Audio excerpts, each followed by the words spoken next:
now. This is not the time. Yeah, I know. You think you're. Good morning, everybody. So last night we were up till about 2 or 3 o'clock in the morning. Wow, it was a hell of a night. So yeah, it just about 9 o'clock though. The wind picked up really quick. It kind of spooked me a little bit. So me and Sam ran in the shelter for about a half an hour. It turns out there was nothing that happened. It was just me freaking out. But you know, I've never been outside in a tornado. I've been outside in a lot of other weather events, but never a tornado. Well, we were in tornado watch, not warning area. So, you know, it was what it was. But hey, what's up, Joanna? All right. So, but right now, so hey, what's up, Seeker? So right now, hi, baby girl. Yes, yes, I know. Yes, my poor abused animal. Look at this. Look at this. Look at this. Oh, oh, look at that. Oh, those are the fuck me eyes. Look at those. Look at those. Yeah, you can't. Yeah. What's up, Nomad 3030? Sam, what did I tell you? You don't give a shit. You're gonna do whatever you're gonna do anyways. God damn it, dog. You're a pain in my ass. You know that, dog? Um, um, hey, look at this. Look at this. Look at this. Oh, oh, yeah. Yeah, that's how you could tell. Yeah, that's my doggy right there. Ha ha ha ha ha. Yeah. But anyways, Sam, this isn't the time. We'll do it later. Okay? Um, she's just like, she crawled in bed. She was in bed with me till about 3 o'clock this morning before I finally kicked her out because she was keeping me up all damn night. Yeah, she didn't, I think this is her first thunderstorm event, that she's had. So, but okay, so yesterday we had 35 mile an hour, 40 mile an hour gusts coming up from the south. That meant we were getting warmer air. Last night I was watching the wind patterns and maybe 50 miles north of us, there was a big fight between this almost like an Arctic blast trying to push down as the southern air was trying to push up. Well, apparently the Arctic wind has won, and now we are getting blasts from the north. That's why I'm sitting on this side versus the other side, because of the wind and stuff like that. But I mean, I don't have a lot of energy. I don't have a lot to say. Just my brain ain't working as well as it should be. Just because, you know, tired, 4 or 5 hours sleep. I mean, I can do it, but I don't like it. So, but anyways, how are you guys doing? So I also want to let you guys know that I have got I'm considering it in stone now. So I've got a couple of things going today. So you guys are gonna see a review video of this place pop up. It's every time I find a place that that I really like, that is a bang for your buck, I always like to do a review on it. The last time I did a review was Bear's Den on the AT, going through the Shenandoahs a couple years back, right before I got off trail. And that place was great. I mean, for the price that you were paying, you couldn't. It was a steal. This place is a lot the same. I mean, you go to a campground, okay, a campground around here to get, you know, water, electricity, and all that stuff to not have a primitive site. It's going to cost you like $35, okay? And it doesn't really include much other than just like, you know, shower, running water, and electricity. This place, it's got a really nice bathroom, and it's a really, so you can take a shower, but it's also got a laundry room, and you can do laundry and you don't have to pay for it, which is really nice. And plus, I mean, look at this big open property. Like this all belongs to the same person. Look at that. Look at that. Okay. So there's plenty of camping area, camping room, and stuff like that. Cloudy and warm here. No severe weather at the moment. Yeah, I don't know. I hate Missouri. Missouri is the asshole of hell. This has been this last. I've been. Oh God, we're coming up on close to a month I've been going at this. and the crap that's been going on. Holy hell! It's just been one thing after another after another. It's like, it's like, how is this place even habitable? Um, yeah. Well, you know, that's really good when you won't need to wash clothes because, like, my pants were getting all muddy and stuff like that.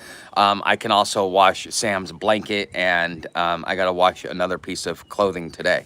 But yeah, having a washer and dryer is nice. I think that is, but you got to realize, like, to camp here as a hiker, like if I had an RV, it would cost me, I think, like $30 or $40 a night. But just to do it this way as a hiker, you're only paying $10 a night. I mean, that's a steal. I mean, to have, I mean, you can't even get a primitive site at a campground for that, and you're getting it for $10. I mean, you can't beat that. So yeah, I'm gonna do a review video on that, so you guys will see that pop up later today. Hey, what's up, Jose? So, but that's kind of what's going on as far as this goes. Like I said, my brain isn't really working. I'm not really as aware. Plus, you know, I'm kind of a little stressed out because of last night. It was definitely, there were some times where it just like, one moment I kind of had my Yosemite Sam fucking throw fucking madman in the wind, you know, kind of like Lieutenant Dan when they're out on the fishing boat. For those of you that know Forrest Gump, so yeah, I stop in places like 1 or 2 weekends per month just to take an actual shower and wash my clothes. Sometimes it's a motel room and not a camp area. Um, yeah, I don't know. Motel rooms. I mean, I like it for the peace. Like, I know, like, I got privacy, but to me, a hotel room is kind of stressful. Because, you know, you got paper thin walls. You got to be. You don't even get a full 24 hours to rest. You get maybe like 16, 18 hours to rest, and then you got to be on the road again. And it's kind of like a hotel room kind of sucks for those reasons. So I try, if I can, I avoid hotel rooms. But um, our first few days, the hotel rooms were pretty. Um, that was pretty much all they had. There were no campgrounds around. So, and I got lucky to find this place. But the winds are supposed to start dying down around. Uh, the winds are supposed to start dying down around 1 o'clock this afternoon. I gotta go into town. I wanna grab me a Coke, and uh, I need to yeah, just pretty much just for a Coke and to kind of get out and stretch my legs a little bit because I hate staying idle. I mean, yeah, I'm tired. I'm probably gonna take a nap later this afternoon, and I'm probably gonna sleep the rest of the day. You know, after I get some errands, some chores done, and some things done that I need to get done. I'm only there long enough to take care of showers and clothing. Truck stops are my go-to for just a shower. Yeah, those are hard to find too. Like out in rural areas, you're gonna find them a little bit more often, but not in the cities. Not unless you're on the very outskirts. And yeah, so it is what it is. But yeah. One thing that I wanted to that I wanted to talk about just because it was on my mind. Sorry, guys. Like I said, my like this ain't working right up here today. I'm a little slow. I'm a little foggy. Um, yeah, sleep.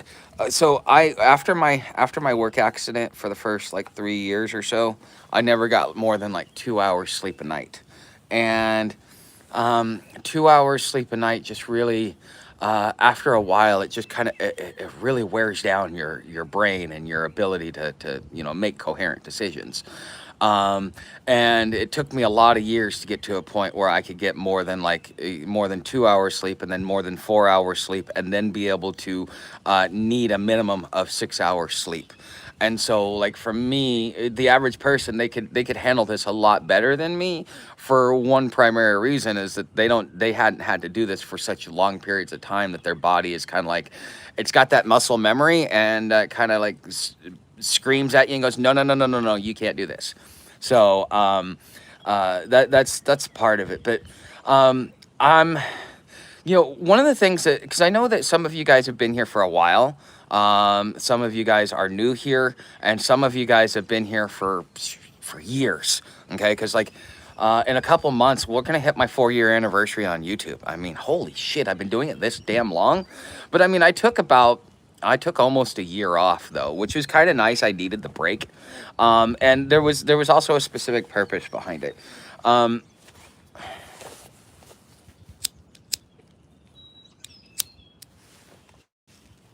Hold on. Okay, so um, the beard is looking good in the morning, Tuck. Yeah, well, I mean, a shower makes your beard look good.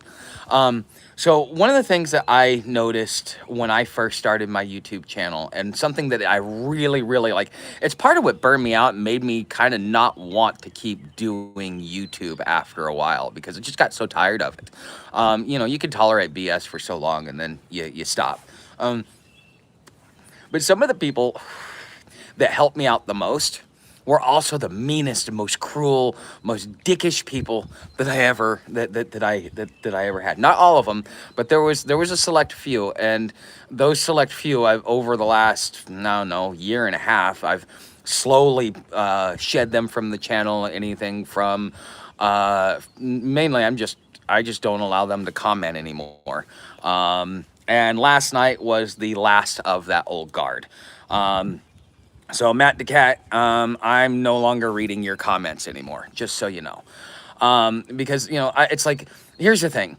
I need, one of the things that was my goal when I first, when I decided to kind of pick things up and get back on the horse, was I wanted to change the culture of this channel. A lot of the people that frequented this channel, um, Sam, chill. A lot of the people, yeah, 4 years. But a lot of the people that, uh, sorry, I lost my thought. So, anyways, what I'm doing is I'm kind of getting rid of all that bad blood because I want to change the culture of the channel. And I've talked to those that have my phone number that I talk to behind the scenes and stuff like that. They've heard me have this conversation. It's kind of how I got in contact with Oz and Farm Girl and some of the other people. I've met some great people on through my channel, but I've also met some people where I'm like, man, yeah, I need to start vetting people a lot more carefully before I start meeting them, just because of the chaos. We'll just call it that. Um, and so, as part of this is I want to change the culture. When I first started out, I was homeless again after, you know, my longest period of stability of like 6 years, 7 years. Okay. Um, and I was still kind of getting my feet under me, kind of getting going. I thought, okay, everything would blow over because, like, when I started my janitorial business, it was the same thing.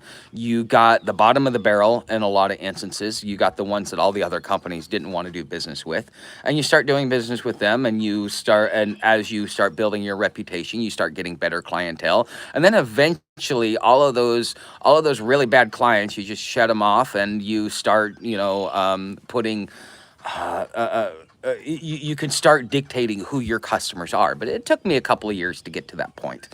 I thought it would happen the same way on the YouTube channel, but it didn't necessarily happen that way. I mean, it has, but it hasn't. But the thing is also the message in which I was putting out was attracting, what was attracting certain types of people that, yes, I wanted to tell our story, but, you know, we're all broken in some form or sense. So it's not to say one's better than the other, but, you know, when you've got, there's a card I bought my wife a long time ago. You know, if you're drowning, I can save you. If I'm drowning, you can save me, but God help us if we're both drowning at the same time. And in some of these instances, the people were drowning as much as I was, and it just didn't get well. Okay, and so I'm working on changing the culture towards I more, because most of the people that I attracted were those that were in crisis mode, and then the support people. those that support that community. Um, what I'm trying to do now is to kind of step it up to the next level of homelessness, as far as the client, as far as the audience in which I seek to retain. Because there are those, and a lot of you guys that are still here. What's up, United States? A lot of them that are here.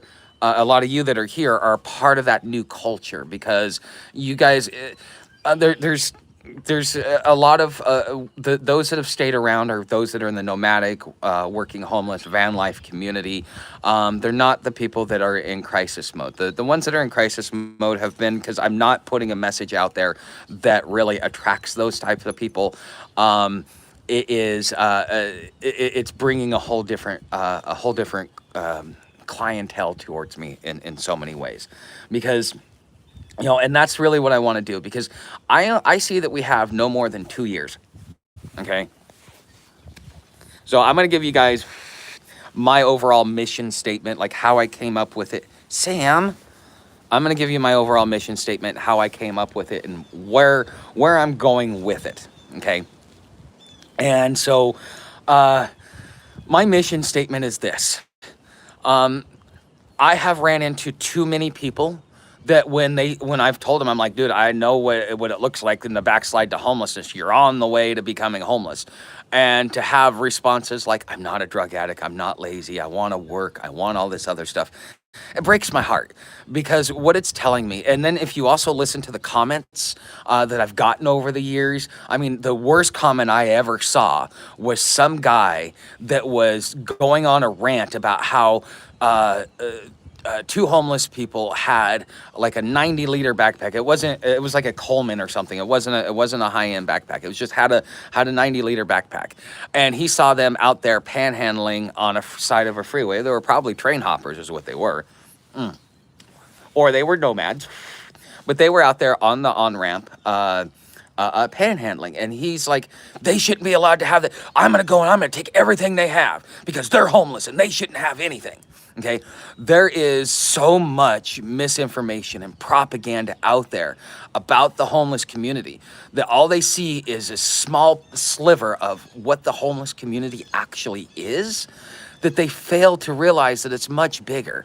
And yeah, nobody likes a deadbeat. Okay, I myself included. Nobody likes a deadbeat. Nobody likes somebody that's just going to sit there and pull on society and not have some sort of goal, direction, or a way in which they can go. And and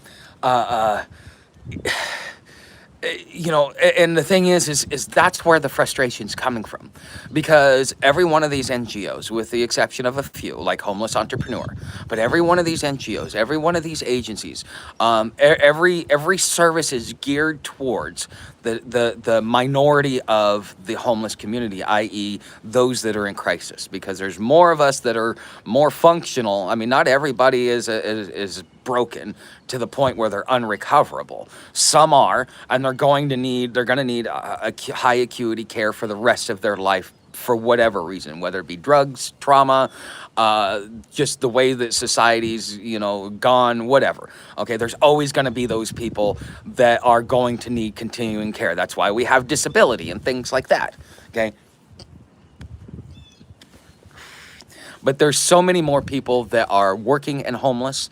I get to see the comments. There are people that I get to watch their comments like, I have a job, but I can't afford my place. I got a cousin in Portland who's having the same problem. He can work, but any job that he has will not allow him to afford a place. You've got people that are like, I'm on Social Security, I can't afford a place, but hey, I've got a car.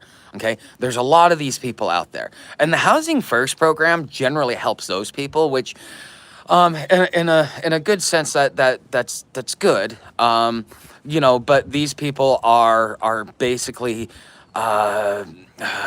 in continuum of care to begin with, and so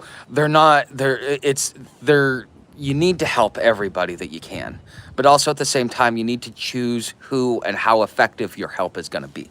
Okay, and so again, what I want to do is I want to really work on getting rid of this stigma. I really like my number one goal, even if I never get to talk to another politician, is to have this conversation disseminate across social media and the United States, so that we as individuals at least have a realistic understanding that, yeah, there's a lot of homeless out here, but they're not all sleeping on a street corner. There are those, because everybody wants to be able to do something to help their community, because, it's just who we are. We're Americans. We're the most charitable nation on earth. We give more money to charity than any other nation on earth because we can afford it. And because that is part of our culture, we want to help people. But the thing that jades people from helping people is that they feel that their money or that their help is being abused or misused. And if you can educate them enough to where, like, hey, there are multiple different communities within the homeless community. If you see these types of people, or, where this is the types of people that are out there, you can figure out, who you want to help and who you don't. Because those on Social Security, they'll help out a lot of the van lifers and stuff like that. Bring them food, help them with batteries, stuff like that. Samantha, get your butt back over here now. God damn it, dog. Hold on. What did I tell you? Get over here now. Kick it down. I said kick it down. Okay. A lot of people, they just want to, they want to know that their help is being effective. But if you educate them on, they need to be more thoughtful about, like, how they discern who needs help and who doesn't, then it will be a lot better experience for those that are helping the homeless community, regardless of what stage you're in. Okay. And then what that does is it changes the stigma of homelessness, where people don't go, I'm a lazy bum, or I'm not a lazy bum, I'm not a drug addict, and I'm not all this stuff, to where they're going, okay, I know that if I go homeless, that there's more that I like, yeah, I can go get in the working homeless. And so instead of going out in a fit of depression, they can go out with at least some hope. Not opportunity, but hope. And hope is probably the most important thing that you could ever give a homeless person, whether they be a nomad, a van lifer, a working homeless, or a high acuity. It doesn't matter. Hope is the number one thing that you can give to an individual when they are at the bottom of the barrel. Okay. So I'm hoping, what's up, Steven? I'm hoping that after that it does get me in front of politicians, so that we can start changing policy, because I think a lot of it has to do with policy.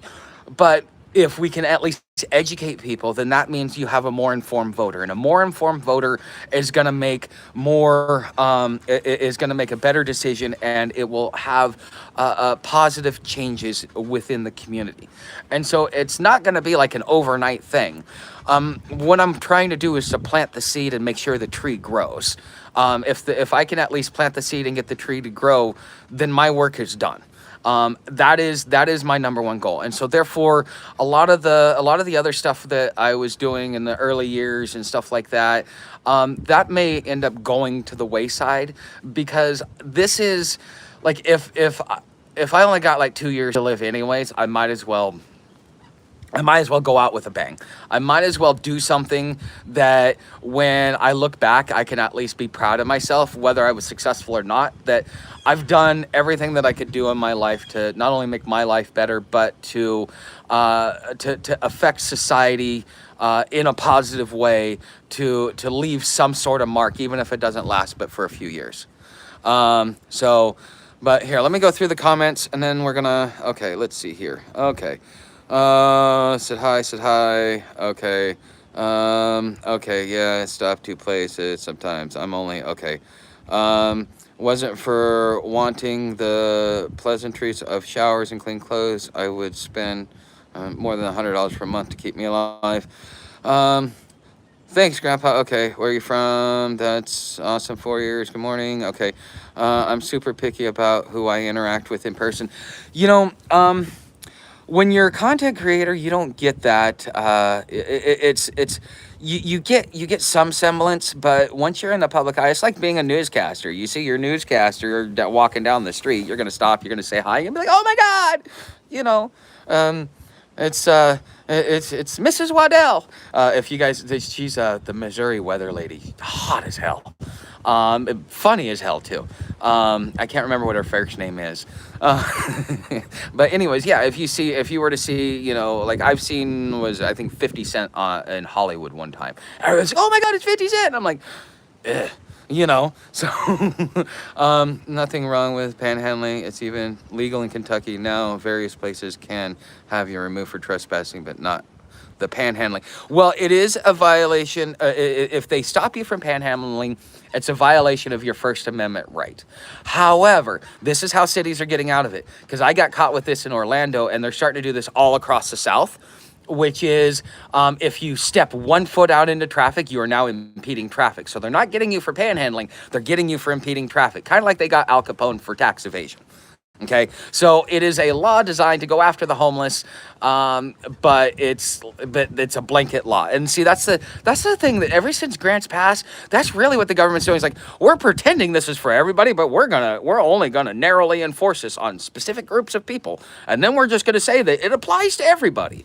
Yeah, so I should be homeless. You know, being homeless is, I don't know, it is what it is. I think after this war, I'll be homeless or dead. What's up, bud? Nice to, what's up, Steven? Okay, double die, it's a hard life at times, but if you stick to your training and skill, nomad life can be quite enjoyable. Yes, actually, some of the people that do the best in the nomad life are former military, just because, they got used to it. Like, honestly, something I learned, most of your snipers that go overseas and end up seeing combat, you will see they won't tell you who they are. You really won't know that they're there.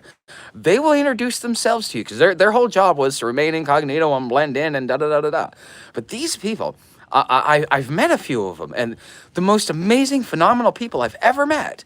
Heart of gold, strong moral character, strong ethics. Yeah, just good people. But you really won't ever know that they're there unless they announce themselves. But yeah, there's a lot of ex-military that after they come back from overseas, because they got so used to it that they decided that they wanted to go out there and do that stuff. So am I a father? Yes. How are you keeping? I'm okay. Leave no trace, even physically. Yeah. Hot as hell. Hey, what's up, Eric? But anyways, guys, this is I gotta check my messages because, okay, I saw this thing come across on Facebook. It's a rabbi and a pastor talking, and it was Rabbi Finkelstein. I don't know if it's real or not, but it almost makes you want to vomit when you hear. Even he was like, "Yes, we are part of the Church of Satan." I'm like, "Whoa, that's too much." But anyways, not just snipers, but yeah, US 19 Delta stay well hidden too. Yeah. I wasn't in the Army. I went to Marine Corps, so I wouldn't know what a 19 Delta is. I'd have to call my old man and ask him. So, but yeah, you've got people, if you've been overseas and you've seen that stuff, sometimes you come back and you feel more comfortable being outside. And that's perfectly fine, especially if you're getting a military disability.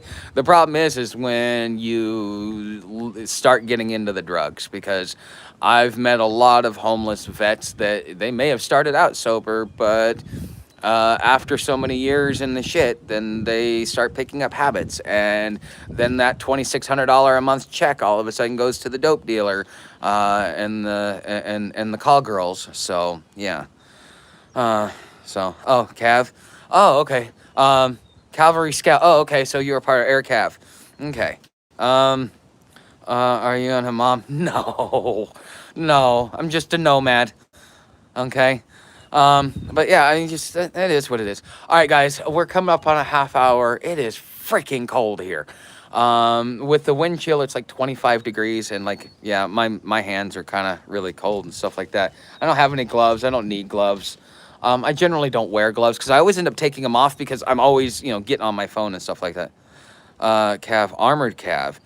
Okay. Well, you may have to explain that to me a little bit more. Or no, I'll just call and ask my old man what the difference is because, like I said, I joined the Marine Corps, but I ended up, even though my senior DI gave me the title, I've never really fully accepted it because I didn't climb Mount Suribachi, so therefore I never earned the title in my opinion. Even though my senior DI had mad respect for me and was trying to help me stay in, but just the separation, the medical separation, they couldn't stop it. So Louis Anderson, oh, I ain't heard that in a long time.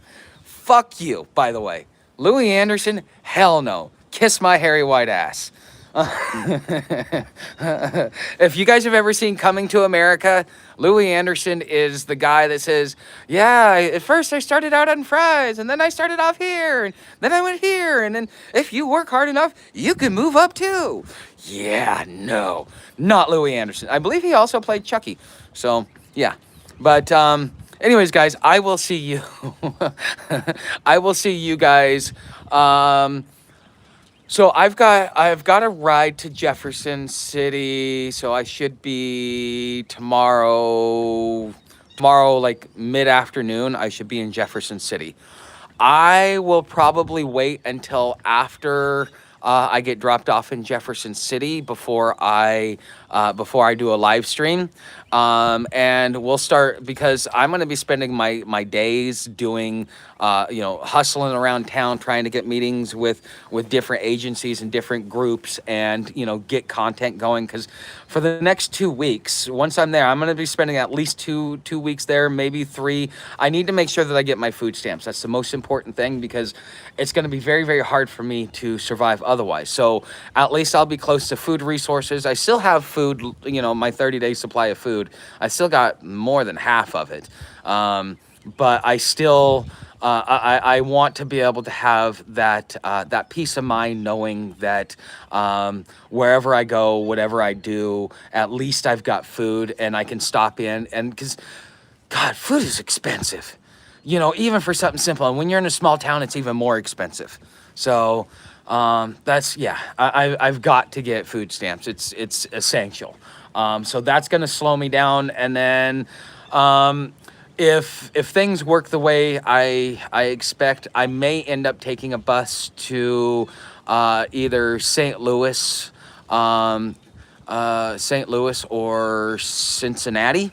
And then we will continue along the trail that way because I want to get into nature trails. And I'm not going to get into nature trails until we get out of Kentucky.